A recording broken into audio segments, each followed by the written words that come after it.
de l'émission Le Monde du droit et Profondeur du droit. J'ai dit tout à l'heure que j'avais des expériences diversifiées. Je suis, en dehors de ça, je suis diplômée en action humanitaire de l'Université de Bourgogne en France, c'est un diplôme de 3e cycle.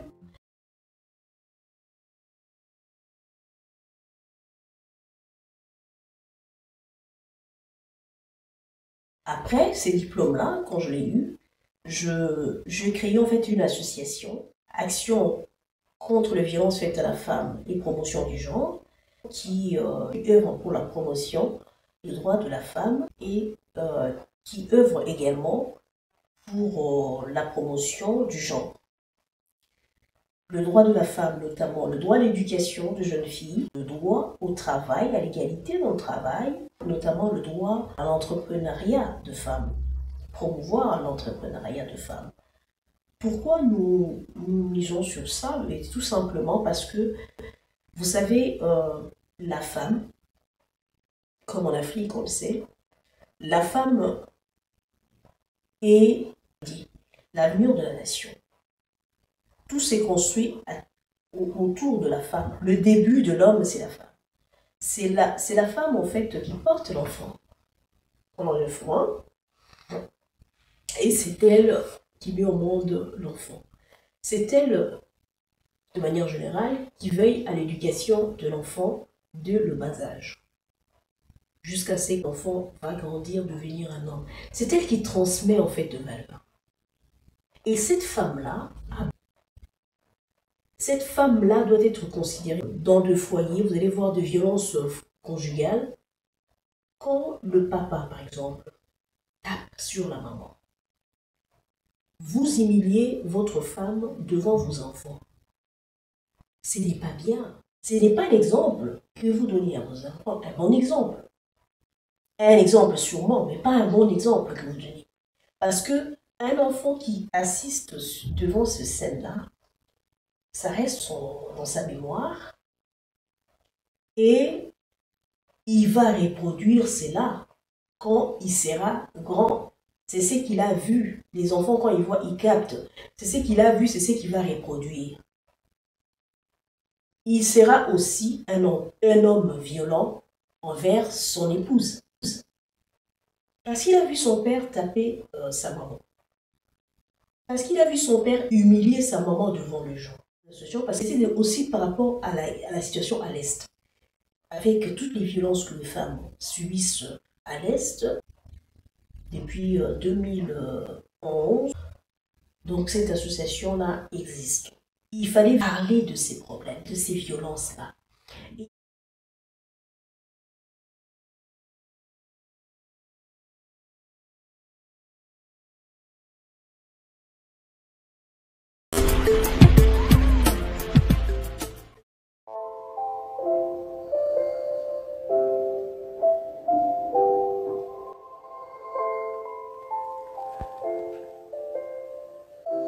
Makobola, Bambo, Kishiché, Beni, Alungupa, Mwenga et dans d'autres villages et villes de l'Est de la République démocratique du Congo. Ici, c'est l'hécatombe. Une tragédie humaine. Ici, le sang a coulé et continue de couler depuis 30 ans en toute impunité. Ici, la vie humaine est désacralisée. La dignité de l'être humain est bafouée. Ici, ce sont 10 millions de morts passés sous silence. C'est le conflit armé le plus meurtrier depuis la Deuxième Guerre mondiale. Ici, des femmes ont été enterrées vivantes. Ici, ce sont de fausses communes. Ici, ce sont 500 000 femmes violées. Le viol est utilisé ici comme une arme de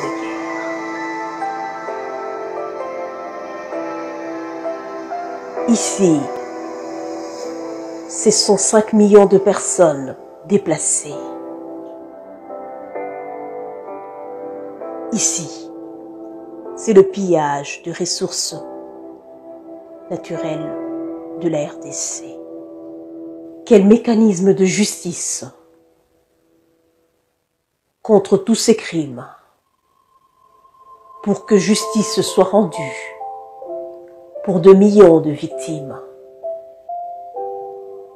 Un devoir de mémoire. Quel mécanisme de justice pour que justice soit rendue pour Safi Kito Christine. Pour que justice soit rendue pour Albertine Moutiki. Pour que justice soit rendue pour Natukusu Monique.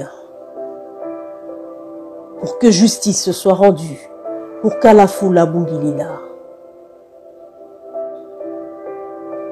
Pour que justice.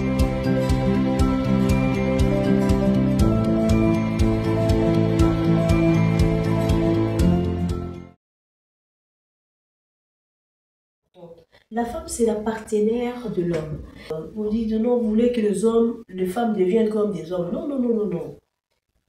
L'homme reste l'homme avec ce qu'il est. La femme reste femme avec ce qu'elle est. Mais sur le plan de droit, l'homme et la femme sont sur un même pied d'égalité. Égalité de droit. Égalité de droit à l'éducation. Les hommes et les femmes vont à l'école ensemble. Après l'école, ils arrivent au poste. On veut voir les femmes, on veut voir aussi les hommes. Et après, les hommes et les femmes ensemble pour le travail, pour construire la nation.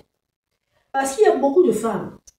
Mais comment toute cette main-d'œuvre-là, vous ne l'utilisez pas? Comment on va se développer? Si ces femmes-là n'entrent pas, n'apportent pas leur pierre à l'édification de la nation.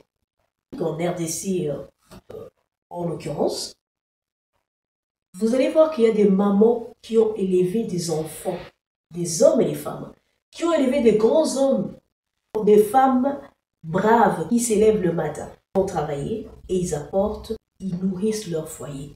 Mais si cette femme-là qui va tout le matin va pour nourrir sa famille, elle n'est pas considérée, elle est humiliée devant ses enfants. Et quand vous parlez d'elle, c'est seulement pour l'humilier. Comment voulez-vous qu'elle soit considérée? Comment voulez-vous que ces enfants, ces filles, puissent tirer un bon exemple? Que nous aussi, nous pouvons peut-être un jour être ces femmes-là dignes, ces femmes-là braves, qui surviennent aux besoins de nos foyers, qui sont le moteur, qui sont le moteur de ce foyer-là. Il y a des femmes qui sont mortes suite aux violences conjugales. Il y a des femmes qui portaient des bébés, qui sont mortes avec le bébé dans le ventre. Est-ce qu'il faut que ça continue toujours comme ça? Non. Nous voulons que l'homme et la femme, chacun de la société, apporte sa pierre à l'édification de la société. Que le droit de la femme soit considéré, mais aussi le droit de l'homme, bien sûr. Que la femme aussi reconnaisse sa place, qu'elle prenne conscience de ce qu'elle est, de ce qu'elle peut apporter dans la société. Que l'homme et la femme sont des partenaires pour amener la société de l'avant. C'est ça la promotion du genre, c'est l'égalité de droit. Nous avons deux hommes qui nous soutiennent dans ce chemin, qui ont compris la vision et qui nous soutiennent dans ce chemin.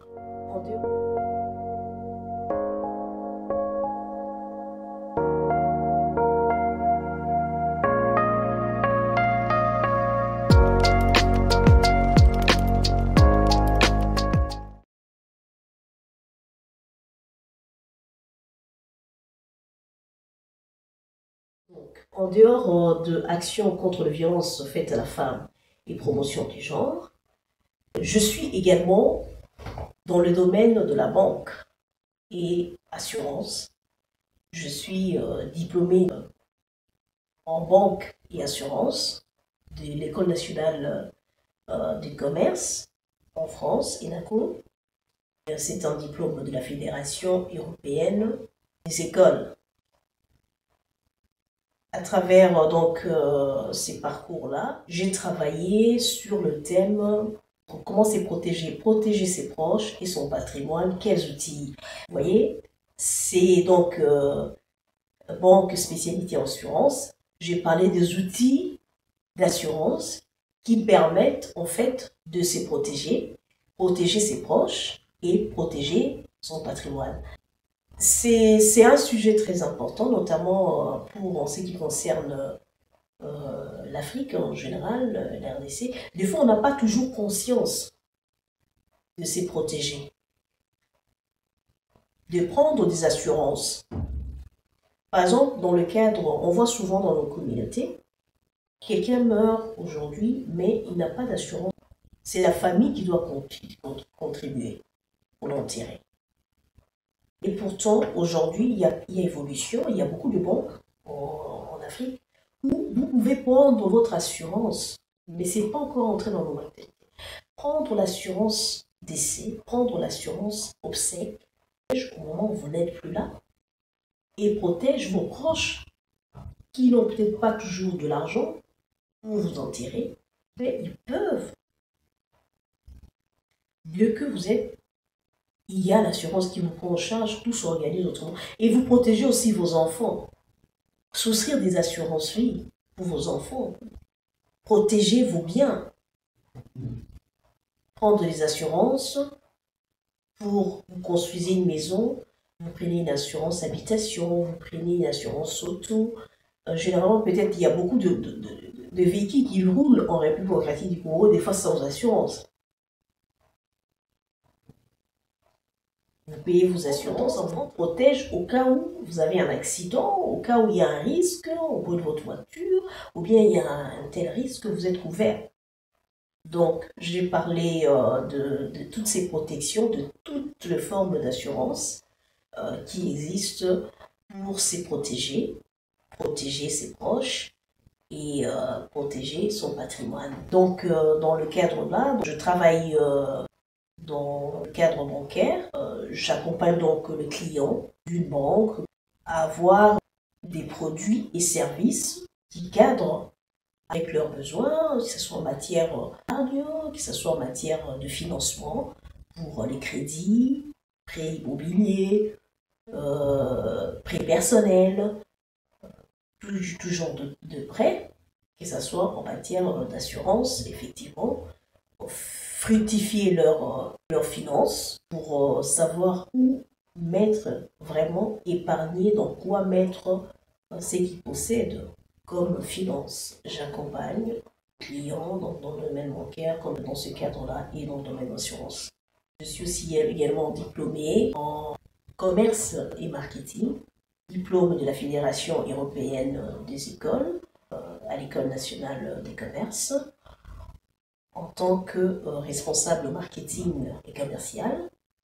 Je définis le plan marketing commercial d'une entreprise. Je contribue donc à la définition de la stratégie à mettre en œuvre pour faire évoluer le portefeuille client d'une entreprise, et les ventes d'une entreprise, en définissant un plan marketing qui permet d'atteindre ces objectifs pour développer un portefeuille client, pour optimiser les ventes d'une entreprise, les stations, les services rendus. Donc, je suis dans ce cadre-là comme responsable marketing et commercial. Je peux également manager des équipes de commerciaux. En dehors de cela, je suis également en e-commerce, web marketing. J'accompagne dans le cadre de la promotion du commerce en ligne, également dans le cadre de la création de sites pour promouvoir le produit, pour promouvoir l'image de marque de l'entreprise.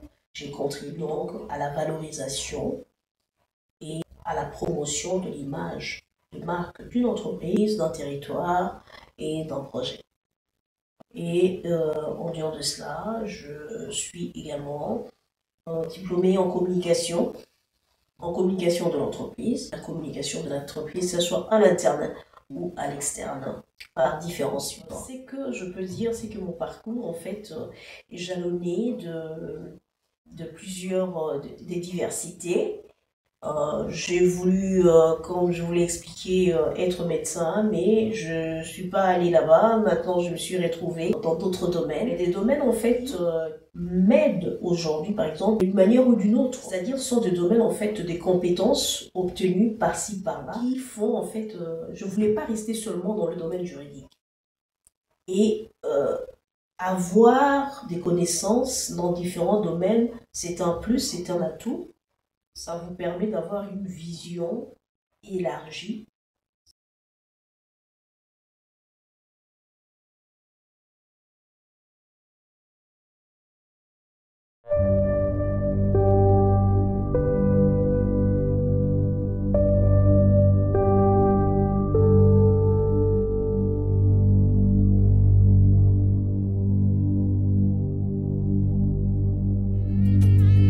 Scandale géologique. Le géant au cœur de l'Afrique est le pays le plus riche au monde en ressources minières, la République démocratique du Congo. Son sous-sol regorge d'une riche diversité de minerais. Or, diamants, cuivre et tant d'autres, notamment des minerais stratégiques indispensables pour la transition énergétique et la production des équipements électroniques, le cobalt et le coltan. Avec les enjeux du virage de l'industrie automobile mondiale vers le véhicule électrique et le développement des équipements électroniques, le monde entier a le regard tourné vers la République démocratique du Congo, qui possède 80% de réserves mondiales du coltan et 2/3 de la production mondiale du cobalt, concentrée dans la région du Kivu à l'est de la République démocratique du Congo. Région en proie aux conflits armés et à l'exploitation illicite de ces ressources minières par de bandes armées qui exploitent les enfants, les hommes et les femmes, travaillant dans des conditions rudimentaires au risque de leur vie dans ces mines de tout danger. Et la situation de ressources minières en République démocratique du Congo, est-ce que le peuple congolais bénéficie de ces richesses? Il faudrait vraiment arriver à créer les conditions pour que les minéraux soient transformés sur place, parce que c'est ça qui nous permet justement d'avoir le contrôle. Le peuple n'arrive pas à bénéficier, en fait, on ne voit pas cet essor dans le vécu du Congolais. Je pense qu'il y a un très grand effort à faire au niveau structurel et institutionnel. C'est là que ça va se jouer. Est-ce que du temps où la Gécamine était seule, c'était peut-être mieux que maintenant? Qu'en pensez-vous? Il y a eu un moment de l'histoire de notre pays où la Gécamine était le fleuron de l'économie congolaise. Ça, on le sait, on ne va pas le dénier. Mais je pense que c'est possible de repartir à une situation où peut-être pas simplement la Gécamine, mais je dirais le secteur minier contribue substantiellement, même à cette hauteur-là de 70% des revenus du budget national. Mais la question qu'il faut se poser, c'est pourquoi est-ce qu'on en est arrivé à une situation où on avait une contribution aussi faible, n'est-ce pas? Il y a évidemment, comme je l'ai dit, la question des réformes légales. Il fallait attirer plus des investisseurs parce que vous devez savoir que le secteur minier, quand on l'a hérité au moment de l'indépendance, c'est vrai qu'on a hérité l'Union minière du Haut-Katanga et voilà tout l'actif avec voilà, toutes ces sociétés minières. Mais l'un des défis du secteur minier qui est encore en vigueur aujourd'hui, c'est qu'il faut le développer.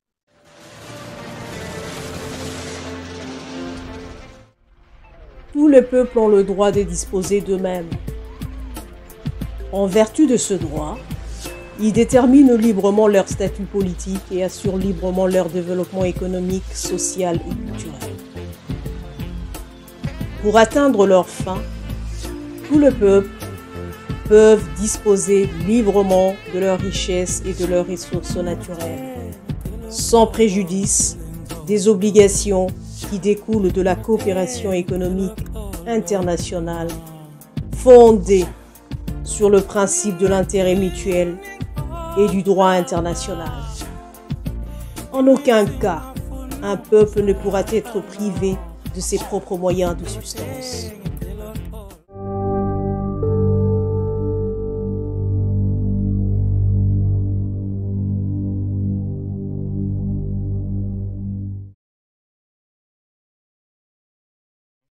L'Est de la République démocratique du Congo est toujours dévasté par des conflits armés, ces conflits armés qui sévissent depuis le début des années 1990. Alors, au cours de ces conflits, il y a des crimes et des violations de droits humains qui sont commis. De quels crimes et de quelles violations de droits humains parlons-nous précisément? Ce sont des crimes qui sont commis sur les territoires congolais depuis des années 90. Nous avons aujourd'hui la chance d'avoir quand même des jugements, des décisions, devant des juridictions nationales mais aussi internationales qui ont reconnu qu'il existe des crimes, notamment des crimes contre l'humanité, crimes de guerre, probablement aussi crimes de génocide, mais également il y a récemment un jugement de la Cour internationale de justice qui a reconnu l'agression et d'autres actes constitutifs des crimes qui ont été commis sur les territoires de la République démocratique du Congo.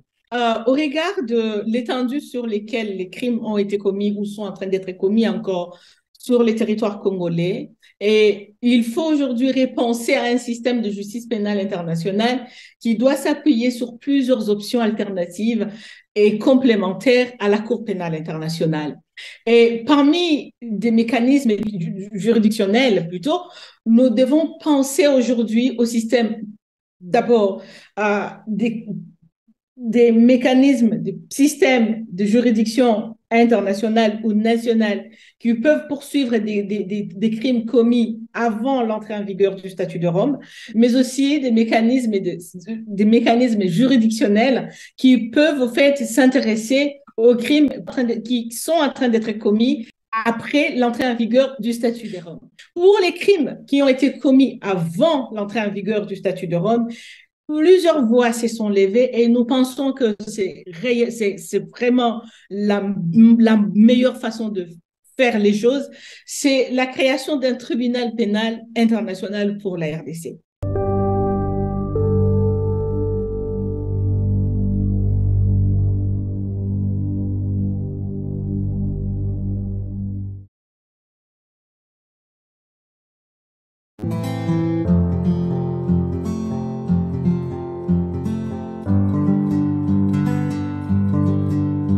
Le professeur Kamikuyu Mwisa, originaire de la République démocratique du Congo, docteur en droit de l'Université Paris 1, Panthéon-Sorbonne, diplômé en outre dans d'autres disciplines, il est qualifié en France en fonction de professeur des universités et a enseigné notamment à l'Université Paris 1, Panthéon-Sorbonne, à l'Université Paris-Saclay, à l'Université de Lille, à l'Université catholique de Bruxelles, à l'Université Saint-Louis de Bruxelles et à l'École nationale d'administration ENA Cycle international en France.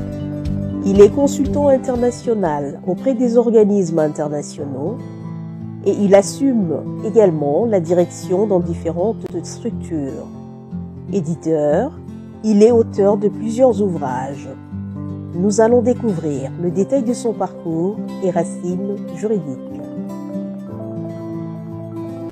Bonjour, professeur Kamikuyu. Bonjour, Madame Kassonga.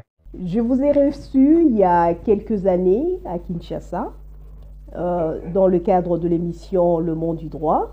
Tout à fait. C'était en 2002. Vous étiez venu alors avec deux magistrats français et deux magistrats français et un magistrat canadien. Après donc le DA de philosophie, vous avez fait autre chose, toujours à l'université Paris 1, Sorbonne. J'ai pensé changer de parcours. J'avais pensé donc au droit et à la science politique. Finalement, j'ai opté pour le droit dans un premier temps. Hein, et à la faculté de droit de la Sorbonne à l'époque, il y avait un DEA qui était intitulé DEA Études africaines.